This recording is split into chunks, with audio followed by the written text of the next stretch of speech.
नमस्कार, विशेषमध्ये आपल्या सगळ्यांचं स्वागत। मी प्रसाद काथे।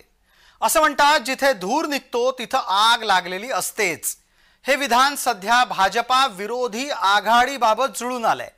दिल्लीमध्ये इंडिया आघाडीमध्ये वाद झडत असताना महाराष्ट्रातल्या महाविकास आघाडीतली धुसफूसही सार्वजनिक होतीये। राज्यात महायुतीनं दणक्यात यश मिळवलं असताना विरोधकांची सध्याची अवस्था महाराष्ट्राला भविष्यात विरोधी पक्षाशिवाय राजकारण करायला भाग पाडते की काय असा सवाल उपस्थित करते। त्यावरच विशेष। महाराष्ट्रातली सध्याची परिस्थिती ही केंद्रातल्या भारतीय जनता पार्टीतल्या विरोधकांच्या आघाडीतल्या भांडणाच्या रंगण्याचा एक वेगळा अध्याय समोर आणते आहे। केंद्रामध्ये भारतीय जनता पार्टीच्या विरोधीतलं आघाडीतलं राजकारण का रंगलंय ते आधी जाणून घ्या। दिल्ली विधानसभेच्या निवडणुका लागल्या आहेत आणि या निवडणुकांच्या निमित्तानं इंडिया आघाडीमध्ये वाद सुरू झालाय। दिल्लीमध्ये आम आदमी पक्ष सत्तेत आहे तर भारतीय जनता पार्टी ही विरोधक म्हणून दिल्ली विधानसभेत सक्रिय आहे।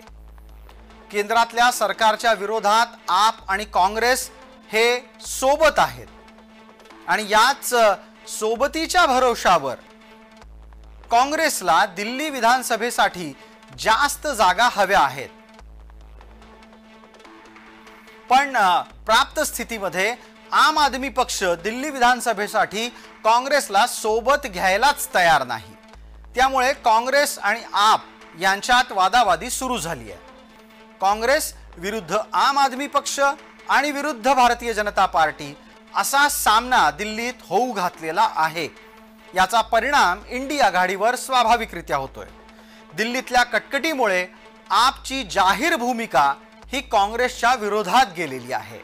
काँग्रेसला इंडिया आघाडीतून हाकला इथपर्यंतची वक्तव्य खासदार संजय सिंग यांनी केली आहेत। दुसऱ्या बाजूला आप सोबत ममता बॅनर्जीही काँग्रेसच्या विरोधात गेल्या आहेत। राहुल गांधी भाजपाला हरवू शकत नाहीत असा थेट दावा ममता बॅनर्जींच्या पक्षाकडून वारंवार केला जातोय।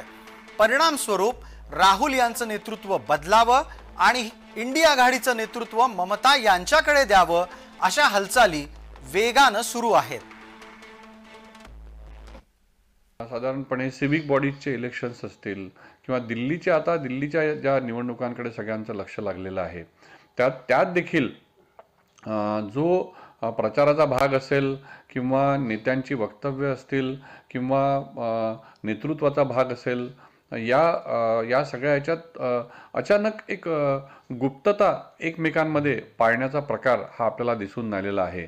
आणि जणू काही प्रत्येकाला एक भीती अशा प्रकारची की जसे उद्धव ठाकरे ज्या वेळेला देवेंद्र फडणवीसांना भेटले तर त्याबरोबर लगेच शरद पवार गोटामध्ये असेल किंवा काँग्रेसमध्ये असेल की काय उद्धव ठाकरे महायुतीमध्ये जॉईन होणार का।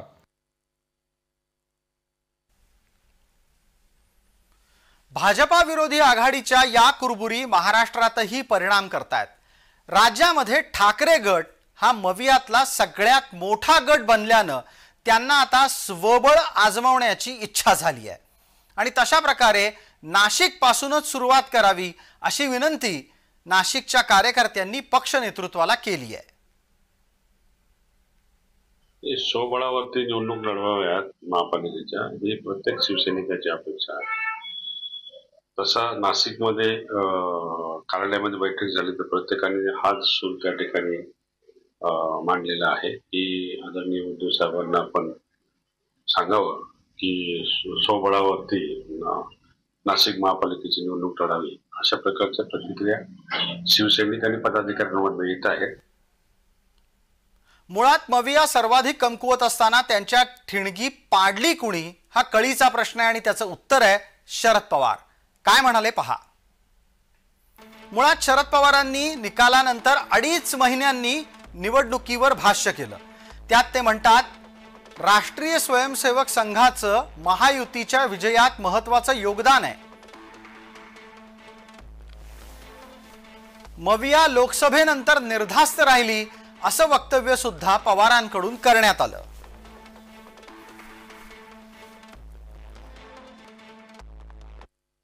RSSच्या कार्यकर्त्यांनी, संघ परिवाराच्या लोकांनी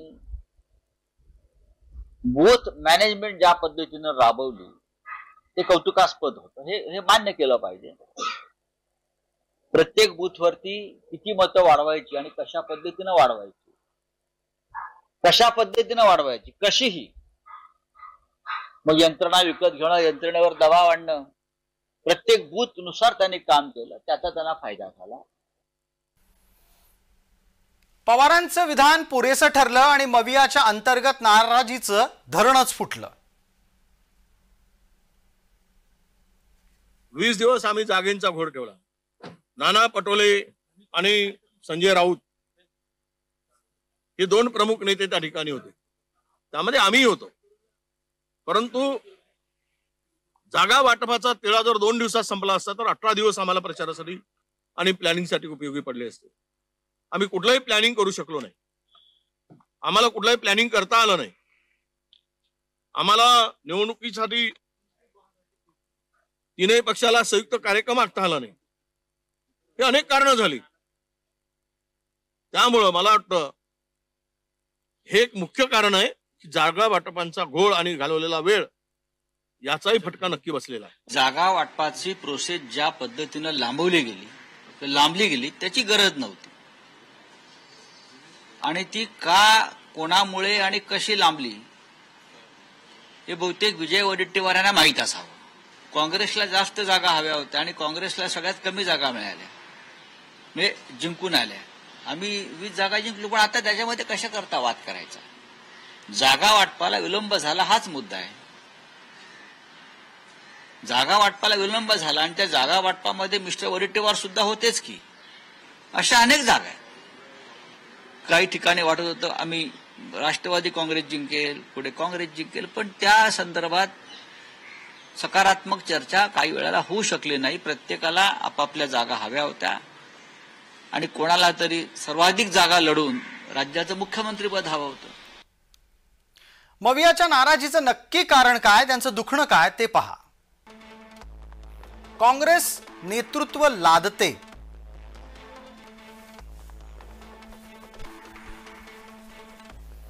अपयशी राहुल यांच्या नेतृत्वामध्ये इतर पक्षांना आणि पक्षाच्या नेतृत्वांना वावरावं लागतं, ही सुद्धा तक्रार आहे. मोदी विरोधी भूमिकेबाबत आघाडीमध्ये एकवाक्यताच नसते, हे सुद्धा दुखणं आहे. ईव्हीएम विरोधातला मुद्दा याला सर्व मान्यता मिळत नाही. त्याच्याच बरोबर एका उद्योगपतीच्या विरोधाला बिगर काँग्रेसी तयार नसतात, ते नाराज होतात.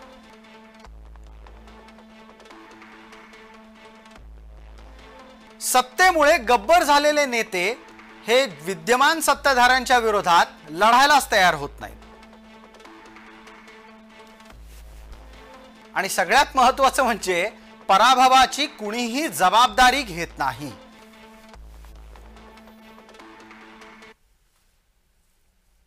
विशेषमध्ये तुर्तास इतकंच. आपण पाहत रहा फक्त जय महाराष्ट्र.